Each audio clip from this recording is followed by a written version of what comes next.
Hello everyone, मेरा नाम है तपिशन। आज हम बात करेंगे निफ्टी कल किस अकॉर्डिंग परफॉर्म कर सकता है। तो निफ्टी में जो एक्सपेक्टेड था, कहीं ना कहीं यहाँ पे देखो एक ऊपर हमने लेवल बनाया था यहाँ पे इस जगह के आसपास 18797, पर उससे थोड़ा पहले रिजेक्शन किया मार्केट ने, उसके बाद गिरा कंटिन्यू, तो लेवल ब्रेक करता गया एक के बाद एक। 18739 ब्रेक करा, तो उसके बाद ये टारगेट आया 18684, उसके बाद 18641।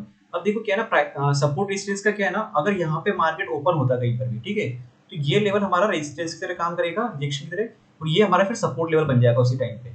इसी जगह पर ये काम करेगा, तो ये रिजेक्शन बन जाएगा जो अब तक सपोर्ट था। तो कंडीशन ये होती है कि जहां पे मार्केट ओपन का हो रहा है वो चीज मैटर करती है।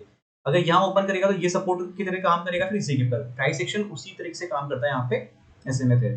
ठीक है, तो यहाँ पे ब्रेक करा तो उसका तो कंटिन्यूस गिरा और सेलिंग काफी अच्छा ही है। जैसे एक बार इसने ब्रेक लिया, थोड़ा ऊपर निकला, फिर वापस से ब्रेक करा ना वापस से, तो फिर अच्छा खासा मोमेंटम वापस डाउन साइड में अप्रोक्स 50-60 पॉइंट पे यहाँ पे दे दिया इसने। अब कल की कंडीशन ले सकती है, कल देखो यहाँ पे जो बंद हुआ है ना, वापस से घूम फिर के इसी बॉक्स की रेंज में आ गया मार्केट। तो अब इसको हम थोड़ा सा शिफ्ट करते हैं यहाँ पे।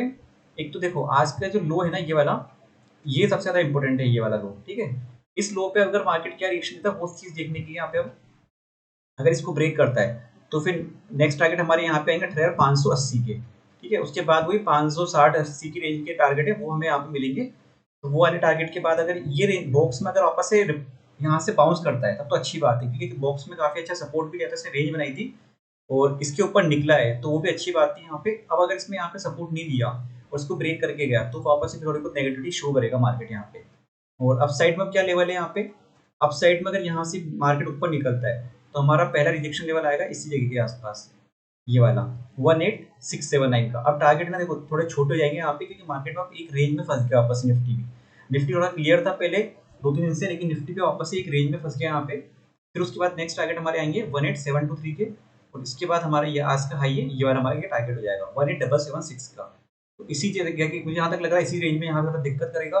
फिर यहाँ पे एक रेंज बनाएगा ये वाला, इसको हम यहाँ से बीच से हटाते हैं, ठीक है।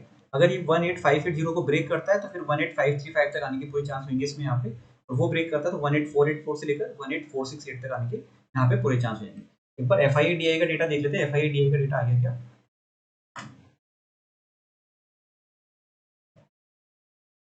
क्योंकि कल तो इस उन्होंने बाइंग करी थी FIA ने। तो अगर अभी आज का देखते हैं, अभी तो कोई डेटा यहाँ पे 7 तारीख दिखा रहा है, तो कल तो इन्होंने दोनों ने बाइंग करी थी, लेकिन आज थोड़ा सा ये, अब एक चीज ये हो सकती है कि थोड़ा सा ये एक्सपायरी वाला मोमेंटम हो सकता है यहाँ पे, और कल से वापस नॉर्मल मार्केट हो जाए यहाँ पे। तो उस चीज को देखिएगा यहाँ पे। और कल फ्राइडे है तो कल थोड़ा सा प्रीमियम भी महंगे मिलेंगे, तो उस अकॉर्डिंग ट्रेड करना है यहाँ पे। वीडियो अच्छा लगा तो लाइक शेयर सब्सक्राइब कर दीजिएगा। Thank you friends.